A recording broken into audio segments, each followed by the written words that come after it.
अस्सलामुअलैकुम वरहमतुल्लाहि वबरकातुहू। मेरे डियर स्टूडेंट्स, आप सबको रमज़ान मुबारक और इसकी सआदतें और इसकी बरक़ात जितनी भी हासिल करने की अल्लाह ताला तौफ़ीक़ अता फ़रमाए। पैरामिड्स ईएस की तरफ से पैरामिड्स कॉलेज के लिए उन्होंने मुझे कंप्यूटर सब्जेक्ट के लिए मुझे नॉमिनेट किया है। मेरा नाम अदनान सुहेल है और तकरीबन लास्ट 16 ईयर्स से I am providing IT consultancy to ELC और तकरीबन nearly 22 years I have experience in IT field.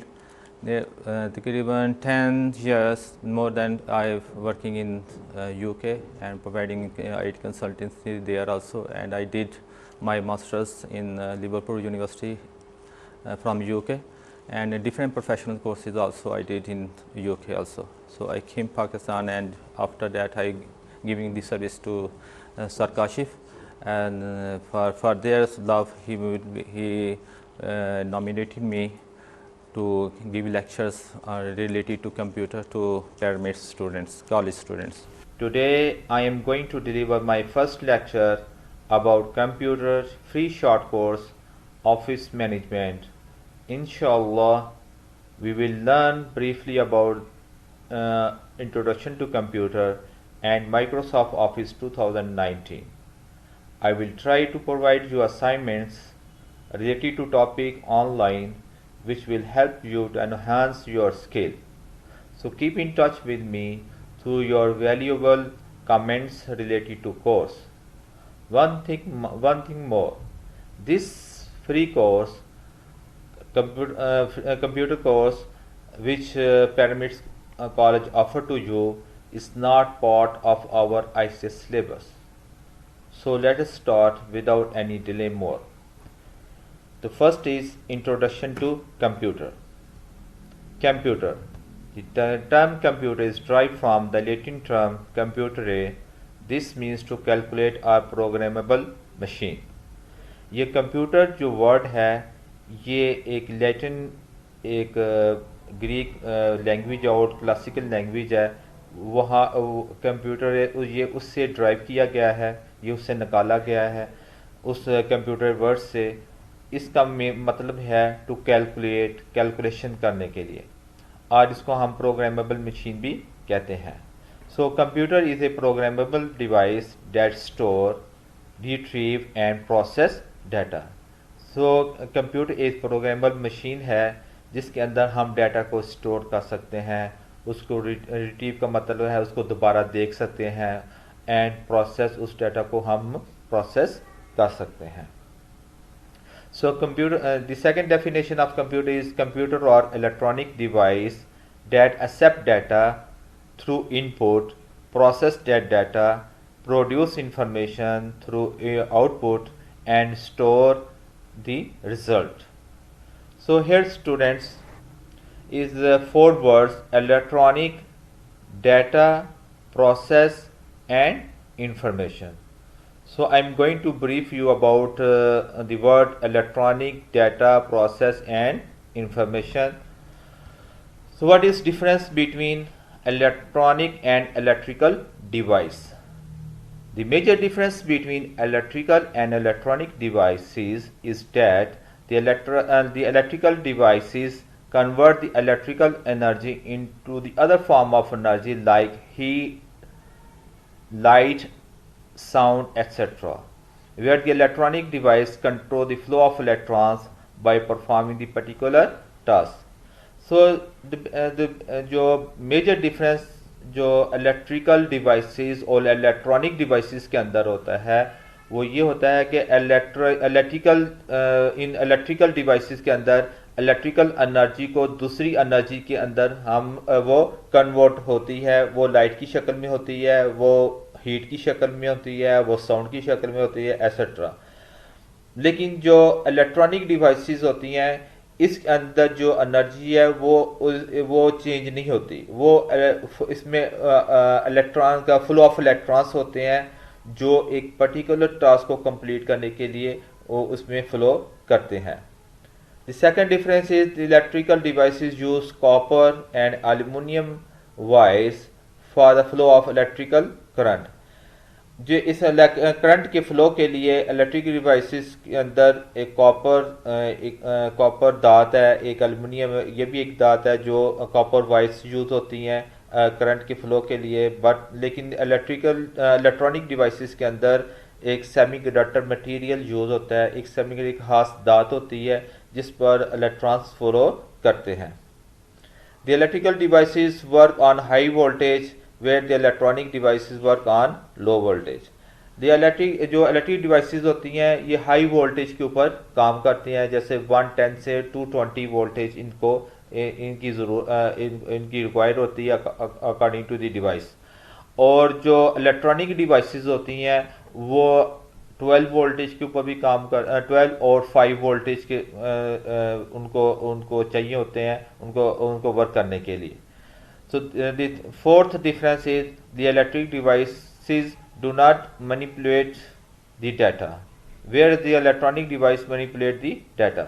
The electric इसका मतलब ये मैनिपुलेट का मतलब प्रोसेस कि हम जो इलेक्ट्रिक डिवाइसेस जो भी लगाते हैं उसको हम स्विच ऑफ करते हैं, वो डायरेक्टली वो डिवाइस जो होती है वो काम करना शुरू हो जाती है, उसके लिए कोई प्रोसेसिंग टाइम नहीं होता। लेकिन जो इलेक्ट्रॉनिक डिवाइसेस जितनी भी होती है इनको काम करने के लिए इनके अंदर एक प्रोसेस साइकिल होता है, वो अपना प्रोसेस साइकिल कंप्लीट करने के बाद आपको वो रिजल्ट प्रोवाइड करती हैं। Now we move to the definition data. What's mean data? Raw unorganise, raw का मतलब अनऑर्गेनाइज, जो ऐसे जो एक facts and figure is called data.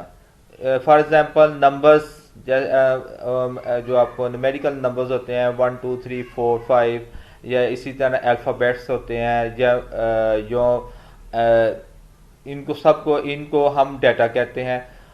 और ऐसा डाटा जो आपको कोई इंफॉर्मेशन प्रोवाइड ना करे, जो ऐसी चीज़ ऐसा वो अल्फ़ा न्यूमेरिक शक्ल के अंदर हो, जो अल्फ़ाबेट्स की शक्ल के अंदर हो, या न्यूमेरिकल फॉर्म की शक्ल में हो, जो जिससे आपको कोई इंफॉर्मेशन ना मिले, उसको हम डाटा कहते हैं।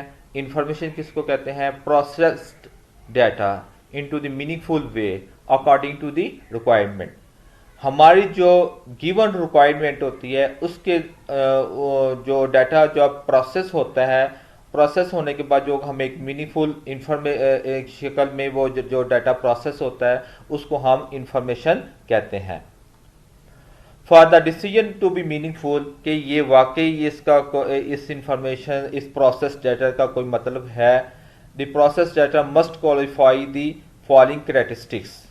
जो प्रोसेस डाटा होता है उसको ये कैरेक्टरिस्टिक्स, उसके 3 कैरेक्टरिस्टिक्स होंगी तो हम उसको मीनिंगफुल कहेंगे, उसको इंफॉर्मेशन कहेंगे। अगर वो प्रोसेस डाटा के अंदर ये 3 कैरेक्टरिस्टिक्स नहीं है तो हम उसको इंफॉर्मेशन नहीं कह सकते। The first characteristics is timing. The information should be available when required. जब हमें उस इंफॉर्मेशन की ज़रूरत हो तो उसी वक्त वो हमें इंफॉर्मेशन उस टाइम के अंदर हमें वो इंफॉर्मेशन मिले। The second thing is accuracy, कि वो जो इंफॉर्मेशन होता है मस्ट बी एक्यूरेट होनी चाहिए, उसके अंदर कोई गलती वगैरह नहीं होनी चाहिए। और द थर्ड कैरेक्टरिस्टिक कंप्लीटनेस, कि इंफॉर्मेशन शुड बी कंप्लीट। वो इंफॉर्मेशन जो होती है वो हाफ इंफॉर्मेशन ना हो, वो इंफॉर्मेशन हमें पूरी जो हमारी रिक्वायरमेंट उसके मुताबिक हमें वो इंफॉर्मेशन पूरी मिले। तो ये प्रोसेस डाटा के अंदर जब ये 3 कैरेक्टरिस्टिक्स पाई जाएंगे तो फिर हम उसको इंफॉर्मेशन कह सकते हैं। इसकी एग्जांपल्स ये हैं, इंफॉर्मेशन की एग्जांपल्स जैसे टाइम टेबल है, मेरिट लिस्ट जो तैयार होती है, रिपोर्ट कार्ड्स होते हैं, headed tables, printing documents, pay slips, receipts, reports, ये सारी एग्जांपल इंफॉर्मेशन की हैं। तो अब हम इंफॉर्मेशन प्रोसेसिंग साइकिल के बारे में पढ़ेंगे। प्रोसेसिंग साइकिल क्या होता है? जो डाटा और इंफॉर्मेशन के दरमियान क्या प्रोसेसिंग साइकिल होता है, जो डाटा हो जाता है उससे गुजर कर तो हमें वो इंफॉर्मेशन मिलती है। उसके अंदर 4 स्टेप्स होते हैं। द फर्स्ट इज इनपुट, तो हम डाटा को जो होते हैं कीबोर्ड और माउस के जरिए हम उसको इनपुट करते हैं। और प्रोसेसिंग एक CPU, इसका मतलब CPU ये एक सिंबल है, सेंट्रल प्रोसेसिंग यूनिट, एक सर्किट बोर्ड होता है जहाँ जिसके ऊपर ये जो हमारा डाटा है वो प्रोसेस होता है, और आउटपुट जो हम LED या LCD स्क्रीन या प्रिंटर की शक्ल में हमें उसकी आउटपुट मिलती है। और द थर्ड इज जो हमारा प्रोसेस डाटा होता है, हम उसको उस स्टोरेज के अंदर, जो हमने डेफिनेशन के अंदर पढ़ा कि हम इस कंप्यूटर के अंदर ये एक सलाहियत ये भी होता है कि इसके अंदर हम अपने डाटा को स्टोर भी कर सकते हैं। तो स्टोरेज के लिए हम जो कंप्यूटर के अंदर जो एक पार्ट यूज़ होता है उसको हम हार्ड ड्राइव, फ्लैश ड्राइव और मेमोरी स्टिक कहते हैं।